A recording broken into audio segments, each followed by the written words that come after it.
Feliz martes y estamos en este martes 9 de julio festejando a San Nicolás. Nicolás fue ordenado como primero canonizado, llevado a los altares el 29 de junio de 1867 por el Papa Pío IX. Y este hombre fue elevado a los altares luego de lo de siempre, ¿no? Fue victimizado por proliferar la fe católica y con ello, pues Nicolás o San Nicolás viene del griego y significa aquel que es vencedor por el pueblo. Y esa fue la síntesis en su nombre de lo que fue su vida. Fue realmente así, fue sacrificado y venció por su pueblo a través de la palabra y de la fe. ¿Qué pasa un día como hoy? Híjole, pues hay cosas muy interesantes. En 1749, un día como hoy, 9 de julio, los británicos fundaron el puerto de Halifax, en Nueva Escocia, como respuesta al asentamiento francés en Luisburgo. Y con ello se empezaba a dar una lucha entre los francófonos y los anglos, y entonces de ahí deriva lo que después, hoy es Canadá. Hoy Canadá tiene una parte quebecois, que seulement parle de français, y el resto que habla el inglés, y con ello viene una especie como de sincretismo que convive. Hay las comunidades, incluso hasta que han proclamado la autonomía, ¿no? Han dicho, je suis québécois, yo soy de Quebec, y han tenido la intención histórica de que ese enclave sea francés independiente de Canadá. Pero esto se ha venido matizando, ha habido momentos en donde se ha impulsado mucho la idea del quebecois y después esta se diluye. Diríamos que en este tiempo con Justin Trudeau como primer ministro se ha atemperado esta reivindicación, porque Trudeau, pues no creo que sea un apellido muy anglo, ¿no? Muy anglo. Es más bien francófono, y los Trudeau, tanto el padre, Pierre Elliott, como Justin, han sido, digamos, aparte de primeros ministros, unificadores de las dos culturas. Y esto se entiende, ¿no? Hace unos 10 años, creo, había ya una intención independentista por parte de Quebec, además de una economía muy fuerte, la de los quebecois, y fue ese movimiento de Je suis québécois. Je suis québécois. Y eso llevó a que también el francés fuera una lengua oficial, y los discursos del primer ministro canadiense siempre son en inglés y en francés. Y fíjense lo que son las cosas. El europeísmo llevó la división entre el Reino Unido y Francia, que ha sido de siempre, a América. Y Canadá es un lugar, digamos, perfecto para ello, como ejemplo, ¿no? En 1755, cerca de Fort Duquesne, esto es en Pensilvania, fuerzas francesas e indígenas emboscaron y derrotaron a británicos, pero también a milicianos de los Estados Unidos. El general Braddock muere en la batalla. ¿Y saben ustedes quién se salva? 1755, un elemento que era hostil a toda esta presencia de los franceses y de los indígenas, que se llamaba George Washington. Entonces, no por casualidad son las cosas, ¿no? En esa batalla en Fort Duquesne, que prácticamente estaban vencidos los que resistían, entre ellos los milicianos estadounidenses, George Washington, que estaba en pelas, estaba muerto, estaba rodeado, milagrosamente salva el camino, y esto le daría el destino para una década después ser el primer presidente de los Estados Unidos. Para que vean que en la historia nada es por casualidad, todo tiene una intencionalidad, y Washington ahí la salvó para la historia de la Unión Americana. 1816, en Argentina, el Congreso de Tucumán proclamó la independencia argentina de España. Fíjense las fechas, ¿no? 1816. La de nosotros, 1810. Es decir, 6 años después, en una concatenación de hechos, países de otrora dominados por España fueron poco a poco reivindicando su independencia, y entonces declarada oficialmente como Argentina 1816. Hoy es un día grande, 9 de julio, para los argentinos. 1850, en Estados Unidos muere el presidente Zachary Taylor, este hombre que era conocido como rudo, rápido, intransigente y tosudo. Zachary Taylor muere y es el primer presidente de los Estados Unidos que muere en funciones. Le dio una especie como de... hay varias versiones, ya sabes, ¿no?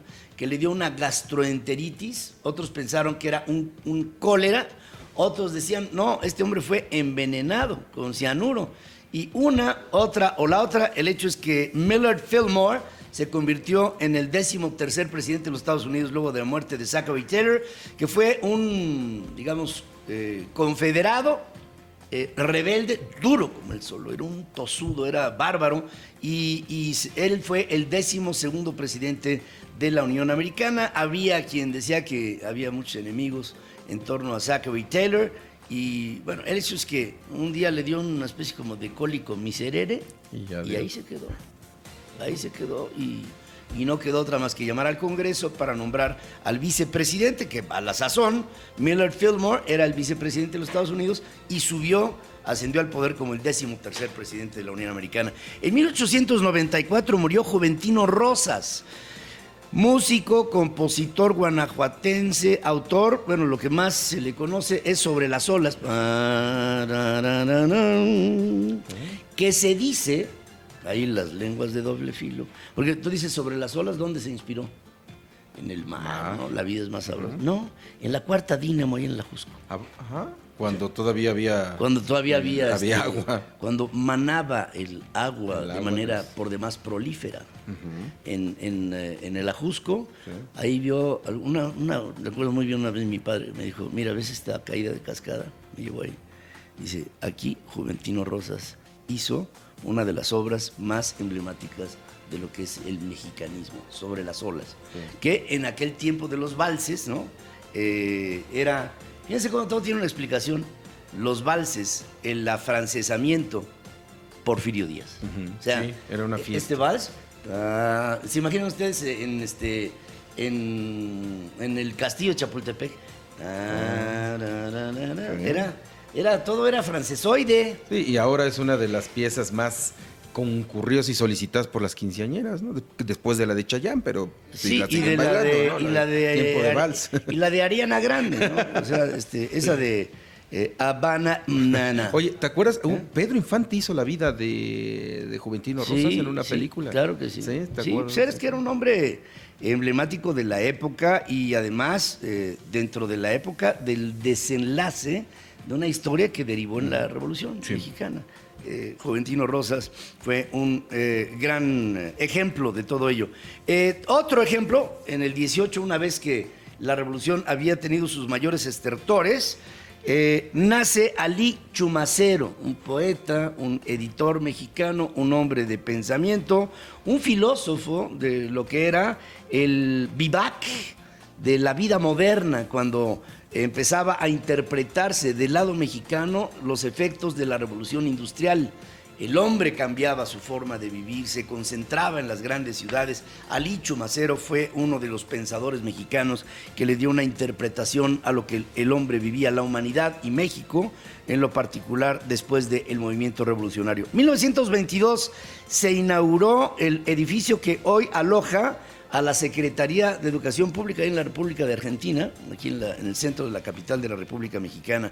Ahí se encontraron después murales que estaban incluso escondidos detrás de lienzos de madera, no sabemos ni por qué, pero el hecho es que la Secretaría de Educación Pública fue un centro de la cultura allá en tiempos de Vasconcelos, cuando se daba en nuestro país una idea, yo creo que la más clara que ha habido en la historia de México, de lo que tendría que haber sido una buena educación mexicana. Después se perdió el concepto, viene Lázaro Cárdenas, le mete un tono izquierdista y así.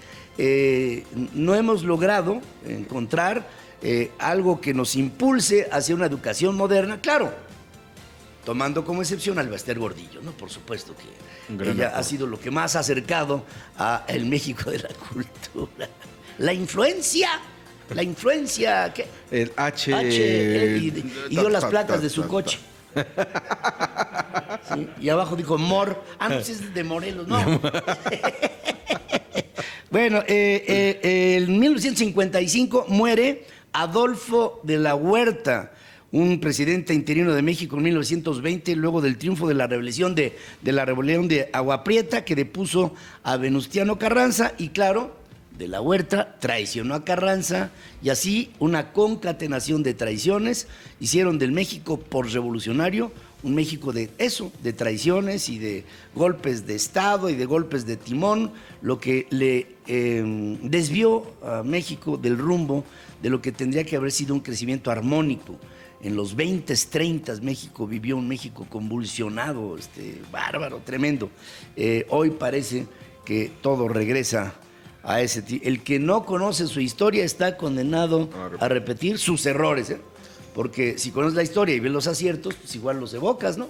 Pero si desconoces todo, pues otra vez. En estos momentos esa frase es lapidaria. Es lapidaria, pues cómo no. 1955 en Londres, el filósofo Bertrand Russell presentó el manifiesto Russell-Einstein sobre el desarme nuclear. Había una preocupación por el armamentismo nuclear que estaba creciendo en el mundo. Y dos hombres, Bertrand Russell, filósofo inglés, y Albert Einstein, que eran pacifistas y que decían, Einstein es el famoso autor de aquella frase que decía, no sé cómo será la tercera guerra mundial, pero la cuarta será a palos y piedras, como haciendo ver que el hombre regresaría a las épocas arcaicas del Cuaternario. En 1979, la sonda estadounidense Voyager 2 pasa a un poquito más de 500,000 de kilómetros de Júpiter, o sea, como 1,5 veces la distancia que hay entre aquí y la Luna. Pasó el Voyager y descubrió algo. Júpiter tiene anillos, así como Saturno. Júpiter tiene anillos y transmite fotos de los satélites, que tiene un montón de satélites. Yo recuerdo cuando estudié allá en la primaria, había 12 satélites. Bueno, Júpiter tiene más de 60 satélites, así. Sí. Bueno, tiene más satélites que la Secretaría de Educación Pública. Digo, por los que andan nada más ahí sopiloteando, ¿no? Por todos los partidos chiquitos que había en la política mexicana. Bueno, así es como se escribió la historia, un día como hoy, 9 de julio. Ahora, en el 2019, estamos juntos, aquí presentes y prestos a llevarles por el mundo de las noticias y de la trascendencia de las mismas. Tú te informas antes que yo de lo que pasa en el mundo, pero juntos bien podemos entender de todo aquello de lo que te informas.